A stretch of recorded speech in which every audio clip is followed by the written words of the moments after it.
Okay, welcome to the next lecture. Sorry for the interruption in the last lecture. There was some technical problem, and that is why the last part of the video and even in between the video there was little problem. Okay, so kindly get. Okay, so in the last video we went with pharmacovigilance. Okay, so let's read something about it. Why is it important? Why is it important to read about it? हमने अभी तक इतना ज़्यादा इसको अपने syllabus में देखा नहीं है, but then how does it becomes important at this point of time? Okay, so basically pharmacovigilance क्या है? जैसे कि हम नाम से देख सकते हैं इसके here you can see okay pharma and vigilance.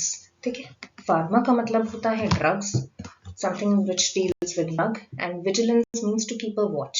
Okay, अब एक्चुअली क्या है, जो हमारा पूरा Ayush health care healing system है उसमें बेसिकली जो है एक ड्रग कंपोनेंट है जिसको कथी में जो होता है यूज किया जाता है. ठीक है, बेसिकली फार्माकोविजिलेंस जो है वो एक एसेंशियल सर्विलेंस है. जितने भी drug based medical systems of practice हैं उनका एक एसेंशियल सर्विलेंस होता है थ्रू फार्माकोविजिलेंस. ठीक है, ड्रग बेस्ड मेडिकल सिस्टम से क्या मतलब है? अगर हम आयुष देखें तो आयुष में वी हैव IYUSH.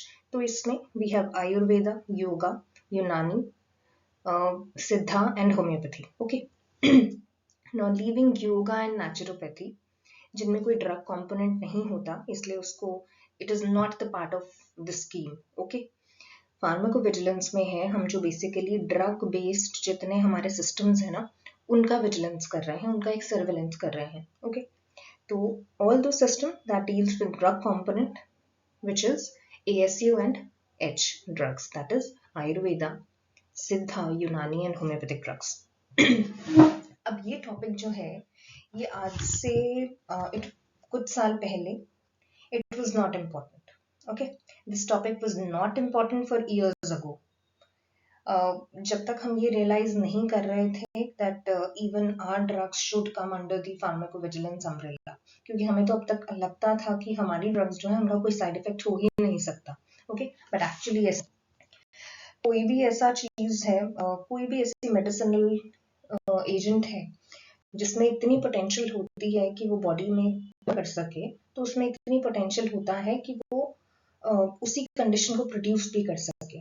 तो ऐसा मानना कि it does not have any side effect वो गलत होगा. एंड जब हमने ये रियलाइज कर लिया that even our drugs can have side effects, then this homeopathy also came under the pharmacovigilance umbrella. Okay, now अब कौन रिपोर्ट कर सकता है? ऐसा नहीं है कि कोई मेडिकल प्रोफेशनल ही है जो कि फार्माकोविजिलेंस टीम को जो है रिपोर्ट करेगा. Anyone can go to the pharmacovigilance and everyone has equal rights to do that.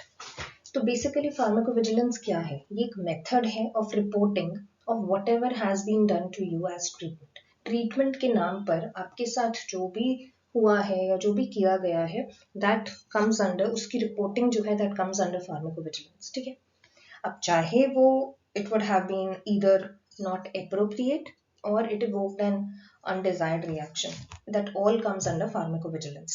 अब एक्चुअली क्या होता है कि जब भी कोई नई फार्माकोलॉजिकल ड्रग होती है that comes into the market, तो इनिशियल 5 years तक क्या होता है, वो एक उसके सारे जो राइट्स होते हैं देर अवेलेबल विद द कंपनी. जो उसको रिसर्च जिसने उसकी कंडक्ट की है, डेवलप किया है, brought that product into the market, तो पहले 5 साल के लिए सारे राइट्स उसी कंपनी के होते हैं. ठीक है, लेकिन after the period of this 5 years उसका जो भी फॉर्मूला होता है मेडिसिन का that is set open into the market so that others can also come up with their products. Okay, जिसे हम जेनरिक ड्रग्स के नाम से बोलते हैं.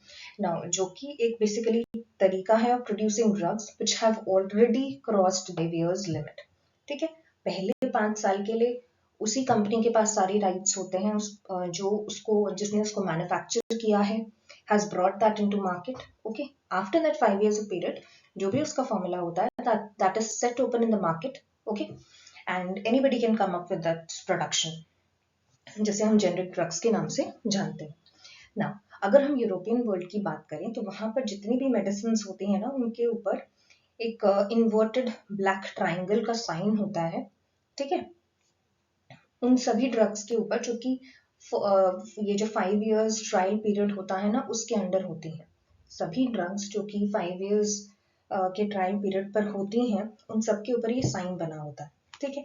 और ये एक्सपेक्ट किया जाता है फ्रॉम एवरीवन कि अगर आप कुछ भी अनटूवर्ड रिएक्शन जो है अगर एक्सपीरियंस करते हो, then you have to report it, okay. It is expected from people to report everything after taking the drug. क्यों ऐसा रिक्वायर्ड होता है?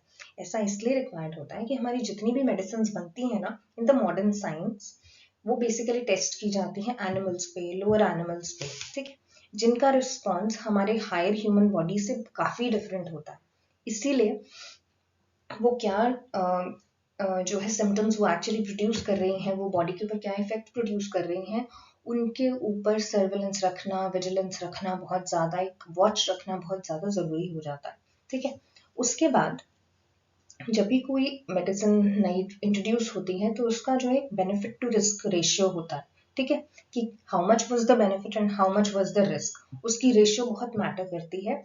यूरोपियन वर्ल्ड में तो ये एक रूटीन प्रोसेस है, बट इंडिया में अभी तक भी ये कोई रूटीन प्रोसेस नहीं है, ठीक है। तो that is why pharmacovigilance applies to the Ayush, as every substance that has potential to bring about a change in our body to heal, that has the potential to do a reaction, okay. तो that is why ये हम जरूरी हो जाता है, अगर आप कोई ड्रग ले रहे हैं then you have to keep a watch on the drug, being vigilant about the drug, ठीक है। ये सबसे पहले यूज किया गया था फ्रांस में 1960 में, ठीक है। अब ये बेसिकली फार्माकोविजिलेंस जो है आयुष में कब आया? It was launched by the ministry of Ayush, government of India in 2018, okay. और उसके बाद अगर हम देखें, एक क्वेश्चन जो है इवन फार्माकोविजिलेंस पे भी आया हुआ, I do not remember it's in if it was in APSC, APPSC और in UPPSC. Pharmacovigilance centres, they are working in India for collecting, communicating and disseminating adverse drug reaction data, encouraging voluntary reporting of ADR, advising changes in labeling of medicines और withdrawing drugs. इसका answer है collecting, communicating and disseminating ADR data. Okay? तो जो main 3 function है ना, 3 नहीं, they can be many more, but जो main 3 है वो यही है, इनका काम है to collect, collate, analyze data to establish evidence for clinical safety of ASU and H drugs.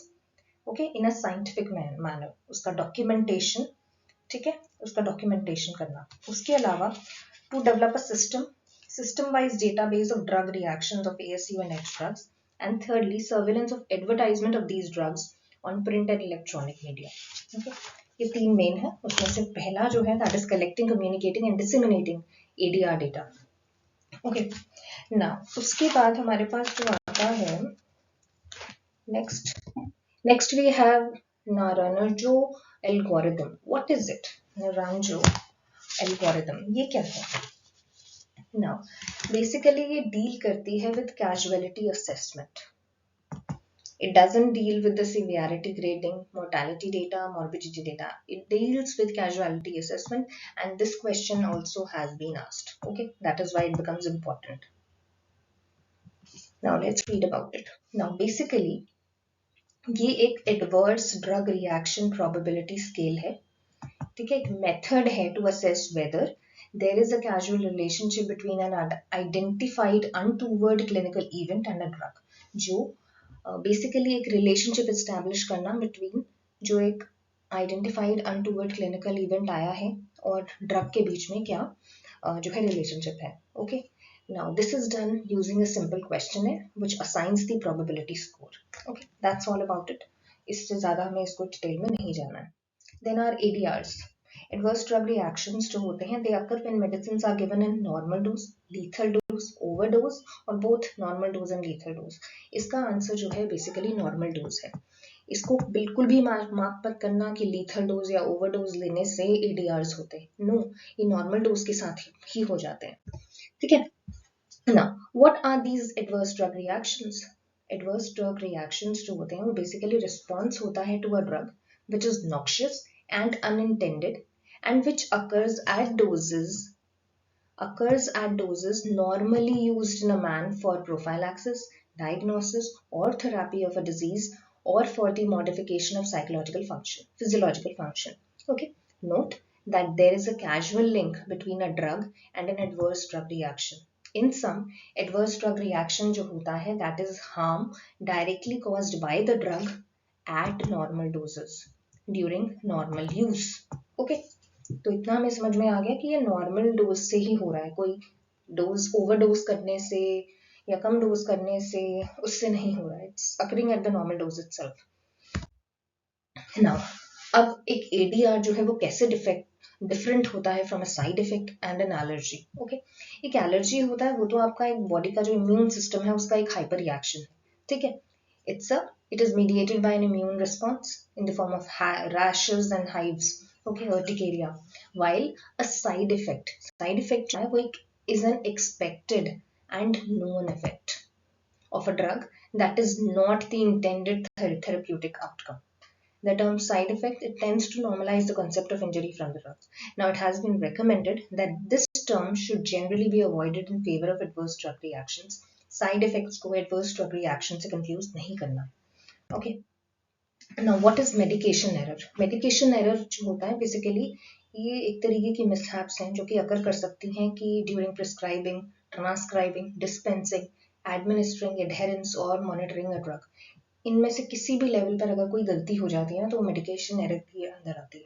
ठीक है, फॉर एग्जाम्पल अगर आपने मिस रीड कर लिया या मिस राइट कर दिया प्रिस्क्रिप्शन को तो that could lead to wrong prescription और medication error. Note that all prescribing errors lead to adverse outcomes, not all prescribing errors lead to. अगर कुछ मेडिकेशन एरर्स हो भी गए हैं तो जरूरी नहीं है सबसे जो है एडवर्स ड्रग आउटकम्स होंगे। Some do not cause harm while others are caught before harm can occur. Okay? तो अगर हम इस बेसिकली इस डायग्राम से अगर समझने की कोशिश करें तो जो हमारे एडवर्स ड्रग रिएक्शंस जो हैं they are not equal to the medication error. This is the sphere of medication error. ठीक है, तो इसका ओनली इतना हिस्सा जो है वो एडवर्स ड्रग रिएक्शंस की पॉसिबिलिटी है, बाकी उसमें नहीं होता है। ठीक है, medication errors are more common than the adverse drug events but result in harm less than 1% of the time. Okay, so 1% of the time. About 25% of adverse drug events are due to medication errors. Okay, only about 25% of adverse drug events are due to medication errors. Now adverse drug reactions के बारे में हम इतना ही पढ़ रहे हैं, लेकिन बहुत इंपॉर्टेंट चीज जो है वो रह गई which is about the history of pharmacovigilance, जो कि हमारे लिए जानना बहुत जरूरी है। ठीक है, अगर हम हिस्ट्री ऑफ फार्माकोविजिलेंस पे जाएं तो ये आज से 170 इयर्स पहले ही स्टार्ट हो गया था। और अगर हम अपनी होम्योपैथी की भी बात करें ना तो इसमें तो ये इनबिल्ट है, पहले से ही है। फॉर एग्जाम्पल अगर आप देखें कुछ मेडिसिन हैं उनको सिर्फ टिंचर्स फॉर्म में ही दिया जाता है, उन्हें डाइल्यूशन फॉर्म में दिया ही नहीं जाता है। ठीक है, तो इस तरीके का विजिलेंस और एक कंट्रोल रखना, लॉ रखना हर एक चीजों के ऊपर वो पहले से चल रहा है। ठीक है, इट्स जस्ट कि उसको नाम और रूल्स और फॉर्म्स में जो है पहली बार रखा गया। Okay, now what is the history of pharmacovigilance? Now इसमें जो है बहुत सारे इवेंट्स हैं, लेकिन जो हमें बेसिकली मोस्ट इम्पोर्टेंटली याद रखना है ना वो थी थैलिडोमाइड ट्रेजेडी। ओके, जो थैलिडोमाइड ड्रग था ना, now this was basically considered to be a big disaster. Okay, now this drug was first synthesised in 1954. Now it was first marketed by Germany as a sedative and a hypnotic. ठीक है, and it was 1956 में ये बिक रही थी over the counter remedy की form में। ठीक है, वाइडली उसके साथ साथ इसको जो है मॉर्निंग सिकनेस जो होता है इन प्रेग्नेंट वुमेन्स उनमें बहुत ज्यादा यूज किया जाता था। ठीक है, और वहां पे तो बल्कि कहा गया था कि it's completely safe even during pregnancy including mother and the child.